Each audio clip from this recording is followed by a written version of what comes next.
Okay, Marlisha? I guess like the less they'll be less stressful. I don't know. I guess it's under addiction. Pressure on the heart. Pressure on my heart, which is going to transfer that pressure to these arteries, which even though are elastic, can burst. All right. High blood pressure is making it go faster under more pressure, and therefore, can I have that situation stay constant in my body? I want that controlled. My body, it's telling me I have some stretch receptors in these arteries right off of the aorta. And it's going to let me know information about the pressure of the blood moving through the heart. So, that's immediate. For our purposes, when we go have blood pressure tested, they usually put the cuff right here. All right. Wait a minute. How much distance has that pressure moved? Basically from here to here versus here to here. A lot. In terms of the vessels, that's a lot.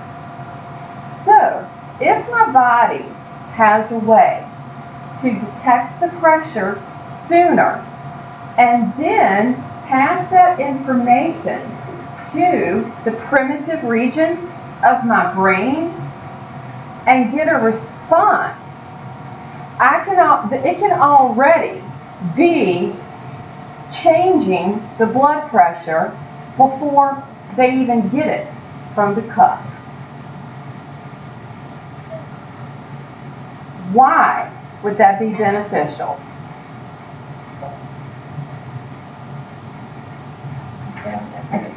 I need to keep it regulated because I need to make sure that that pressure and the flow of the blood, number one, to the brain is not too high, not under too much pressure.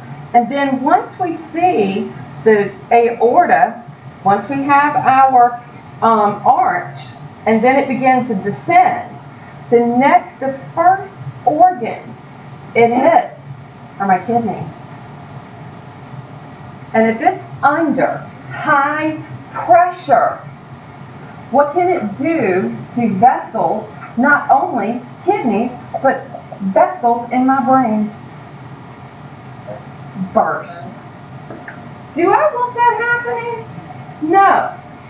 My body has a way to pay attention to that information in an almost immediate fashion, and in doing so, by monitoring that information, it can send it to the area of the brain that needs to deal with it, which is going to be the cardiac center. It's going to have all these centers in the brain, make information about it, and then go back to the effector, which is the heart, saying, hey, whoa, slow down.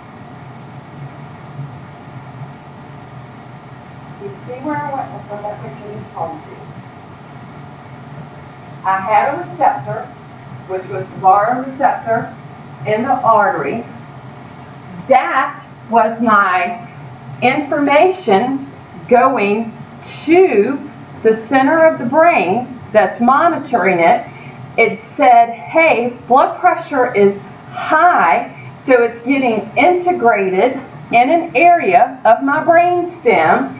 It says, okay, well, we need to send a response, and it takes by the way of the motor nerve, i.e. the motor center. And I know y'all are thinking, why does she emphasize so much?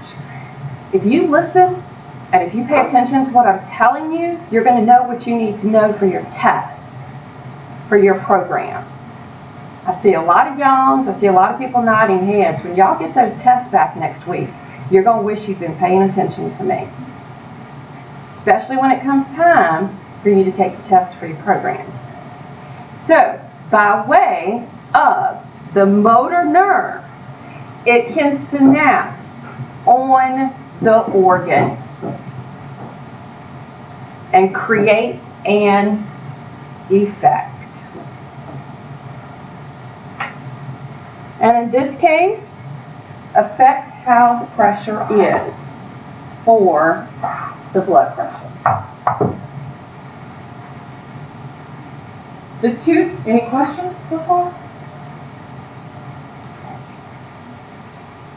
How long does it take to put this Millisecond.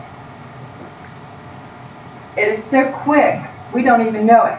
The body's actually monitoring that type of information and giving the response all the time. Because when we look at what the body has to monitor, it fluctuates all the time. So heart rate fluctuates all the time. The pressure will fluctuate.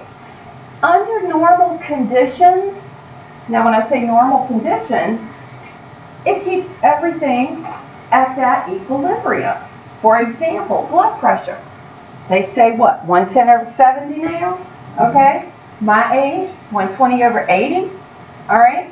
So depending on your age would determine what your blood pressure should be. However, do we have issues where people have high blood pressure? Of course we do. On a chronic basis. These mechanisms that are doing this monitoring are not for chronic conditions. They are strictly for acute conditions. When these systems are chronic, yes, things happen. You might have to take high blood pressure medicine or affect your diet or do something to that effect. Does that make sense? So for high blood pressure medicine, is it trying to get those receptors basically to regulate it, or is it going somewhere else to regulate it? It depends upon what is causing the high blood pressure, which is what they have to determine, okay? And then the blood pressure medicine. Usually, a lot of times, like when a person comes in with a blood pressure issue, they usually put them on a diuretic. What does that do? The fluid. We haven't gotten to that point yet because we haven't gotten to the cardiovascular system. But what it does is there's too much volume in the body. People might be swelling up in their feet and their ankles. So their goal, get some of that fluid off, decrease the pressure on the heart, and in the same time, decrease the blood pressure. So a lot of times that's what they do. Then they, if those don't work, they start moving into like beta blockers and stuff, which is going to be how the areas of the heart work. So it really depends upon what are they, saying is the reason for the high blood pressure. But either way, you want to bring it down. But under our normal conditions, okay, maintaining homeostasis, for the most part, all of these aspects of the body, the breathing rate, the heart rate, pressure, blood pressure, chemicals in the blood, all this type of stuff is monitored, corrected, and you go on. It's homeostatic, you're good, it fluctuates, the body responds, and you're good. Hopefully. For the autonomic nervous system. Okay, do you guys remember how we had the central nervous system and the peripheral? For this system, on the interior, we have two divisions, sympathetic, parasympathetic. When I hear sympathetic, think of somebody being sympathetic. This system in this body, sympathetic, is not sympathetic at all. Okay? The goal, prepare the body. This is the part for fight or flight. That means it's going to increase blood flow, increase heart rate, increase blood pressure, increase our breath, increase my blood glucose levels. Because glucose is what we use for energy. Cells are going to use that to make ATP, therefore making the cells function, the biggest ones being skeletal muscle. To get the glucose to the skeletal muscle, it pulls the blood flow away from the inner core, pushes it to the outer core, gets the skeletal muscle ready, and everything is to prepare that body to fight or flee. Keep it going. Ha. Keep it going. Then the parasympathetic. Parasympathetic's like, dude, chill out. Okay? You're just working a little too hard. Take a break. Calm down. So the parasympathetic is to calm it down. When we look at these two divisions, the two of them working together maintain homeostasis in our bodies. We affect them for them to have, in certain situations, one of them to be more active than the other one, okay?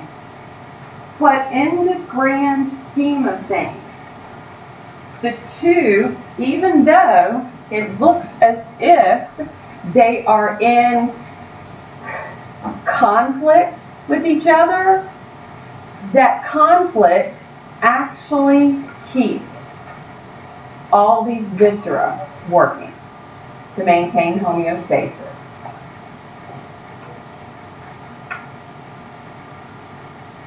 Because they're working together, we call this autonomic tone. In part one, when you were covering skeletal muscle, and y'all talked about muscle tone, meaning that the skeletal muscle keep a little bit of the electrolytes out of balance so that the muscle's ready to react quickly.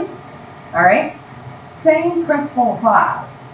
The two working together create the normal background rate for the viscera of our body.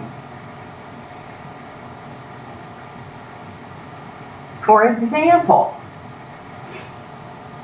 heart rate. Ever felt that heart rate? Of course. Felt it when it was like at norm? At rest? When you might have been exercising? Alright? How do we normally do that?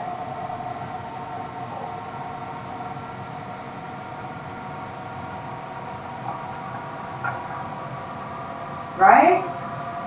When you go to, in your programs, you're going to have to be doing that to the young people. Alright? Depending upon age, conditions, and so forth, there will be a norm for the heart rate. Anything outside of that norm on a chronic condition is going to create problems. Like, for example, what has been, it was back in August. My friend who lives down the road, I get